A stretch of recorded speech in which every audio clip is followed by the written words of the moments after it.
The next topic is material requirements.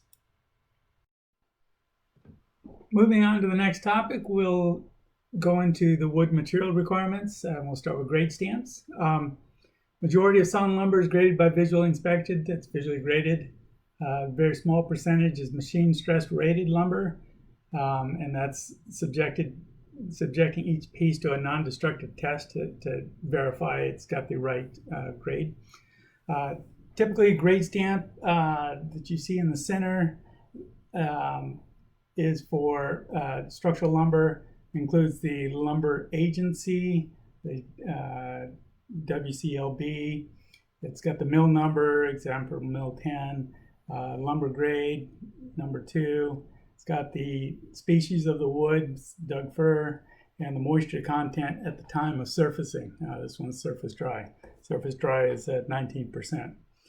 The other stamp is for a plywood grade stamp, APA rated sheathing, indicates the span rating of 32/16. 32 is the allowable roof span. The 16 is the allowable span for a floor. If you've got a roof that's used as a floor, then obviously you'd be using the 16 span rating. The thickness is also identified, 15-30 seconds. Durability classification, exposure 1 needs exterior glue. Manufacturer's mill number. Usually it'll also say the veneer grades, CD for example, and that it conforms to performance standards PS1-95 and PRP-108. The West Coast lumber grading standards are within tab 1.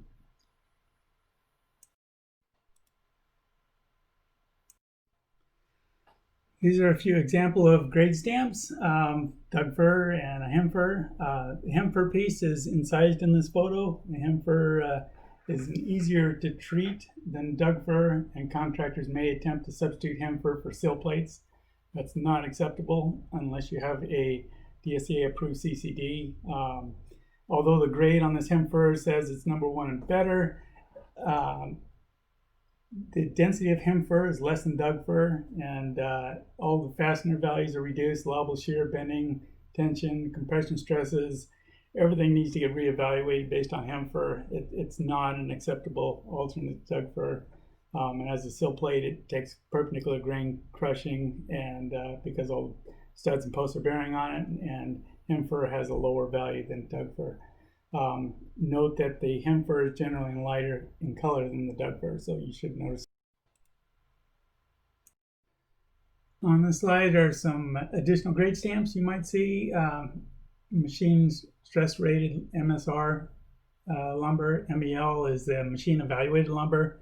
Similar to MSR, each piece is evaluated by a non-destructive grading machine approved for MEL production and sorted into various strength classifications. This next slide here is added because recently foreign lumber started showing up on the East Coast with a different grade stamp. The lumber had an unknown stamp, and an unknown grade stamp would have unknown material properties. They aren't going to be grading to the same rules that the ALSC is. ALSC is the American Lumber Standard Committee. The link above there will get you to this list of current inspection agencies that are accredited by ALSC and the materials they are accepted to grade. Copies of the first and last page of this, only about a 9-page document, are shown.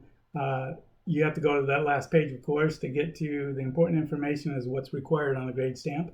All the middle pages that aren't shown are just additional samples of grade stamps from all the different inspection agencies that are approved and accredited. This one shows an end of a glulam that is all split up. The project inspector must identify any materials that appears to be below grade. You can reject the materials that needs to be rejected based on the grading standard. If there's a dispute on whether or not it meets the grading standard, you can bring in a certified grader.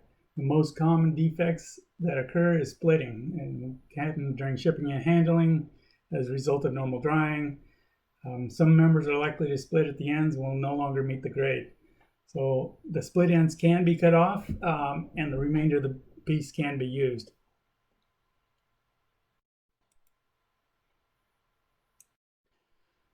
The slide shows some of the importance of the grading of the lumber and the grade that's expected to be on the job site.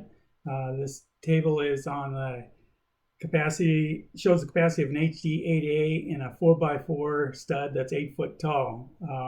Notice that standard and stud grade lumber won't develop the catalog values of the HD8A in either tension or compression. Values down here. Only number 1 really develops the full capacity both in tension and compression. Hemfer, as mentioned before, on the right 2 columns have lower compression perpendicular grain compression strength, so that when your post is bearing on that sill plate, you won't develop the required compression of the end post of the hold down in a Hemfer sill plate. As also note that some of them you get weird results. Standard, for example, grade is less than a stud grade, while the opposite for tension it's less, but in compression it's the opposite. So even though you see the 4400 here in tension, it's not okay, but in compression it might be okay, but it's got to work for both. If you have an end post on a hold down, it's taking both the tension and the compression loads. Another important item on the material is the moisture content of your wood lumber. You need to verify the moisture content of the wood matches what's on the drawings. You can see the different grade information here: surface green, surface dry, moisture content 15. These are measured at the surface, and they'll be stamped on each piece as part of the grading rules. You can see a tool here that inspectors can use to get a ballpark measurement of whether the wood is dry enough. You should have access to a moisture meter if the wood looks wet. The ASTM D4444 is the standard test method for laboratory standardization and calibration of handheld moisture meters. So typically the project documents will require 19% moisture content, and this is at the time of fabrication. Fabrication is not the fabrication of the wood, it's the time of which the fasteners are installed, your nails, your bolts, etc. It's not required to be surface dry. The 19% can be achieved by a surface green if it's dried out long enough and it's dry at the time the fasteners are installed. I pretty much guarantee that none of the designers are taking a bolt reduction for green lumber. And bolt values can be reduced up to 60%, nails up to 75% for the NDS cables if the moisture exceeds 19%. The other big change is for plywood. The stiffness of the plywood is at deflections for diaphragms and shear walls. It's effectively double if you're not going to have 19% moisture. In section 2303.1.1 for sawn lumber states that end jointed lumber is interchangeable with solid sawn lumber of the same species and grade. Section 2303.1.2 for prefabricated I-joists. All I-joists must have an ICC or other nationally recognized approval for the DSA IR A5.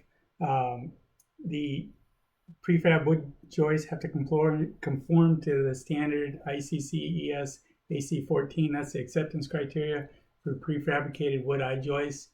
ASTM D5055 is a reference standard for structural capacities of prefabricated wood I-joists. If you have a project with wood I-joists, I strongly recommend you take a look at DSA IR 23-9. There's some special DSA requirements in there for I-joists. For example, I-joists quite often will use a special I-joist hanger that are just for I-joists. The I-joist hangers aren't tested for rotational restraint in the ICC in the testing for the criteria for those. DSA doesn't accept that, and so DSA requires blocking and bridging within 1 foot of the hangers. If you're using one of those I-joist hangers, solid sawn lumber hangers are typically tested for the rotational restraint, so those are okay. As far as the flanges go, typically the flanges are made out of laminated veneers for many of them. The laminated veneers are running horizontally, unlike microlam or LVL, which are running vertically. These are running horizontally, so if you put framing clips on top of shear walls that nail into the sides of these, it causes splitting, so DSA does not allow the framing clips to nail into the side of laminated veneer lumber. There are also open web trusses that could be metal plate connected trusses or wood top and bottom cords with metal webs. For the metal plate connected trusses, they have gang nail plates that need an ICC approval report. The fabricator complies with the ANSI TPI 1-2014 under the supervision of a third-party quality control agency. The TPI 1-2014 is the national design standard for metal plate connected wood truss connections. Manufactured wood trusses may be a deferred approval. It's important that for any deferred approval, you get those in a timely fashion, since they do take quite a bit of time to get those approved.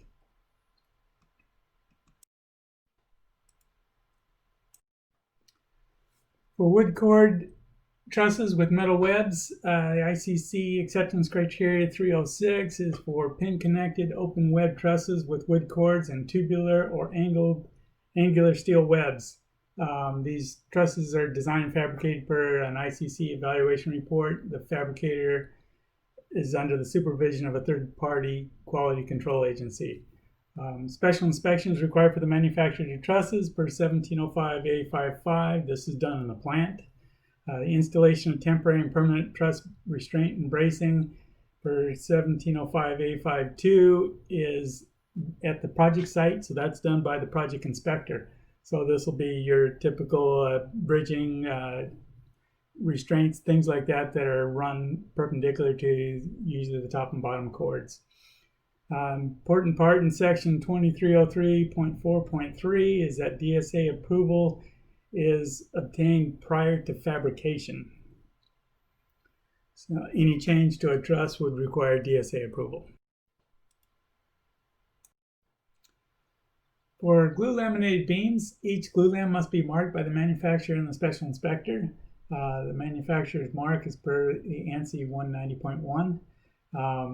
If you have custom members, which is generally what we have, there's 4 items that are required to be on the stamp. That it's the standard ANSI 190.1, the accredited inspection agency, the laminating plant, and whether or not there's alternate tension laminations. If you have non-custom members, that's what we talked about before. These are the small members, 5 and 8 by 18, less than 32 foot span. There's an additional 5 items that are required on those stamps.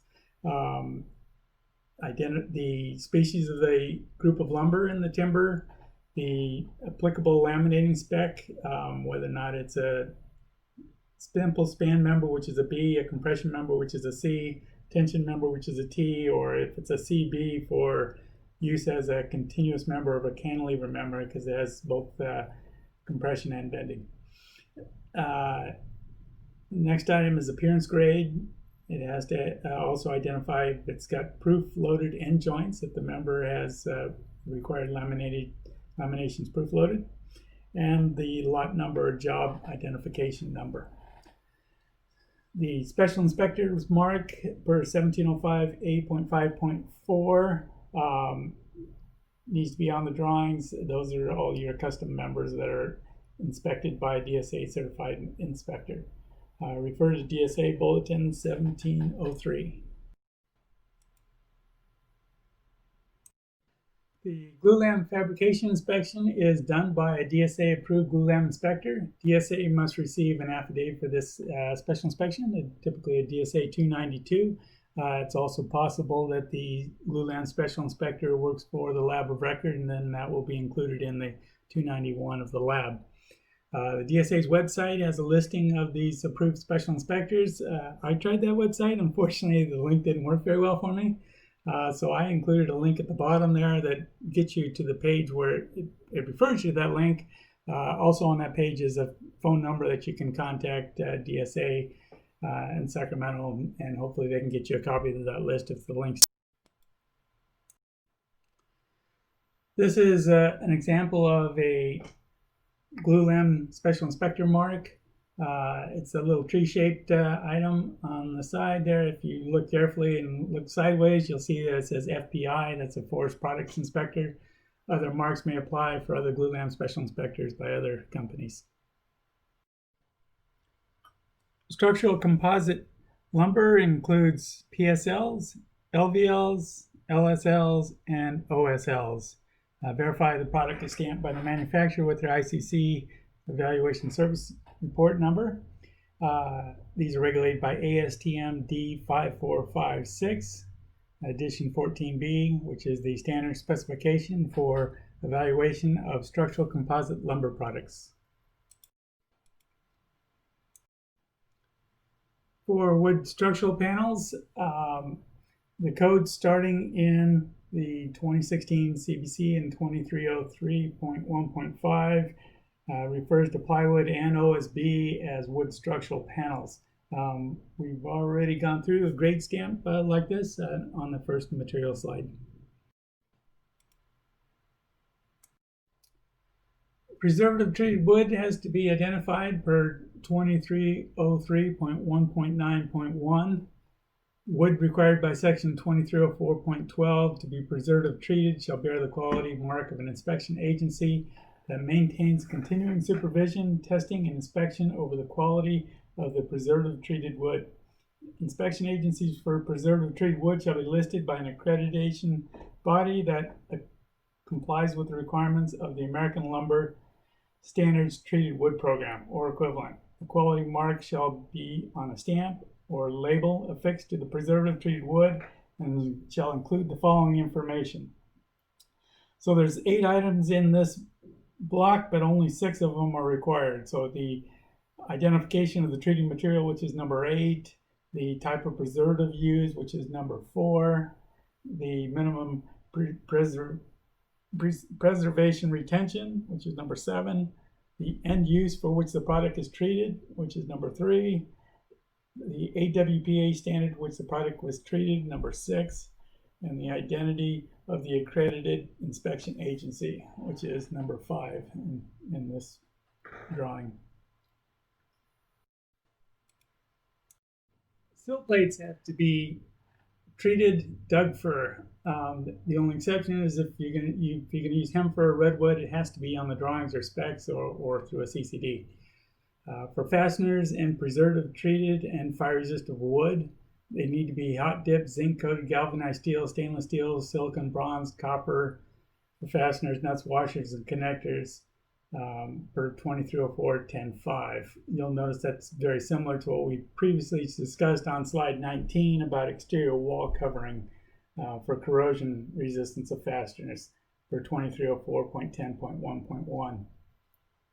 The exception to this is that plain carbon steel is permitted for fasteners, including the nuts and washers used in SPX, DOT, and zinc borate treatment wood in an interior dry location. So as long as you have exterior weatherproofing on the outside of your wood sills and the wood will remain dry, you can use regular anchor bolts with washers and nuts. Follow the DSA approved plans and specs. If you have any questions, refer to the SAOR or DSA.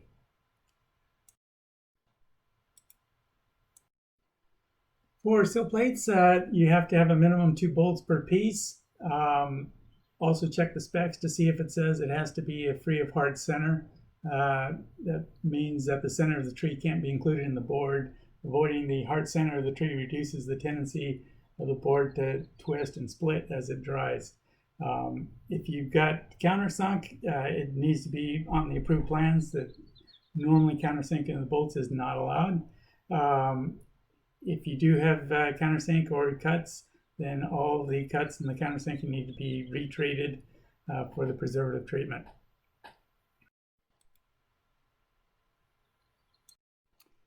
To check all your new wood for termite damage. Termite damage is not acceptable in new wood construction.